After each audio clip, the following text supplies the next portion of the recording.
Hello, and welcome. Today we're going to explore one of history's most significant intellectual tragedies, the loss of the Library of Alexandria. We'll look at what it truly was, how it actually disappeared, and what its story can teach us even now. To begin, let's try a little thought experiment. Just imagine for a moment that our world suddenly had no science textbooks, that all the foundational knowledge of physics, biology, and chemistry had simply vanished. And imagine that all of our medical progress, every vaccine, every antibiotic, every surgical technique, was gone. The accumulated research of generations just wiped from existence. Now, what if the great works of philosophy that shape our ideas of justice, ethics, and government were also lost, forcing us to start over from the very beginning? Well, this might sound like something from a dystopian novel, but humanity actually came dangerously close to this kind of intellectual reset. That event was the slow, drawn-out disappearance of the Library of Alexandria. So what exactly was this legendary place? You see, to really understand the scale of what was lost, we have to first get a clear picture of what the Library of Alexandria truly was. And it was so much more than just a building filled with scrolls. The library was actually part of a much larger institution called the Mauseon, which means Shrine of the Muses, and it was, for all intents and purposes, the world's first true research institute. Think of it as a combination of a university, a national archive, and a think tank all in one. The greatest minds of the time were actually paid to live there, to study, and to work together. And the collection that it held was just staggering. At its peak, estimates suggest that the library contained somewhere between 400,000 and 700,000 papyrus scrolls. Every single one of them was a unique work, a physical database of human knowledge. And this wasn't just a local collection, not by a long shot. The scrolls covered every subject you could possibly imagine, and they came from all over the known world, from Greece and Egypt, from Persia, and maybe even from as far away as India. It was truly a universe of knowledge. The ambition behind this was just radical. The rulers who founded the library were so serious about this goal that they even created a policy where any ship that docked in Alexandria's harbor was searched for scrolls. If any new texts were found, they were taken, carefully copied, and often the originals were kept for the library's collection.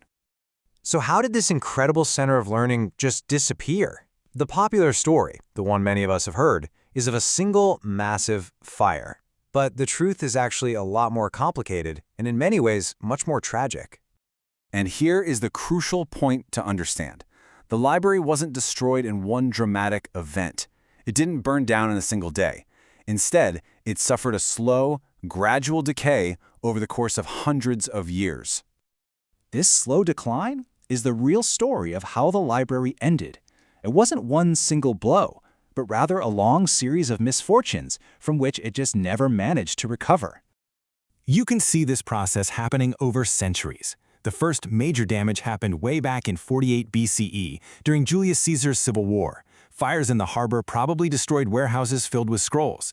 Then, under Roman rule, funding started to dry up. In the 3rd century CE, fighting in the city damaged the main library district itself. And then, in 391 CE, a smaller sister library called the Serapeum was destroyed by a mob. By the time the 7th century rolled around, the Great Library was likely nothing more than a memory. So in the end, it was really a death by 1,000 cuts. It was a combination of war, changing politics, a lack of funding, and ideological shifts, all on top of the simple fact that papyrus scrolls naturally decay over time. The real lesson here is that knowledge begins to disappear when a society stops actively working to preserve it. And that brings us to what is perhaps the most difficult part of this story, trying to even begin to comprehend the scale of what we lost. We can only really see the faint outlines of a vast intellectual world that has simply vanished. Just in literature alone, the losses are devastating. For example, we only have 33 surviving plays from the great Greek tragedians, people like Aeschylus, Sophocles, and Euripides, who we know wrote hundreds. It's estimated that over 90% of all ancient Greek drama is just gone. And this loss stretches across every field of study. We lost the complete works of Aristarchus, who argued for a sun-centered universe nearly 2,000 years before Copernicus. We lost detailed histories of ancient civilizations, which are now known only through passing mentions in other books. We lost almost all of the original texts of Stoic and Epicurean philosophy. All we have left are fragments and echoes. But, perhaps the deepest loss of all wasn't the individual scrolls. It was the context. It was the commentaries, the scholarly debates, the critical analyses that were stored right alongside them. Without that intellectual ecosystem, even the texts that did survive are much harder for us to fully understand. It's like finding a computer file, but you don't have the software to open it. Now, this isn't just a sad story from the ancient past. It actually serves as a powerful warning about the nature of knowledge itself, one that is more relevant to our digital world than you might think. If there is one central lesson to take away from the story of Alexandria, it's this: knowledge is an incredibly fragile thing. It requires constant, active effort to maintain it, to copy it, to fund it, and to protect it. It doesn't just stick around on its own. Back then, the threats were physical. Papyrus rots, scrolls burn. But are our modern systems really any safer?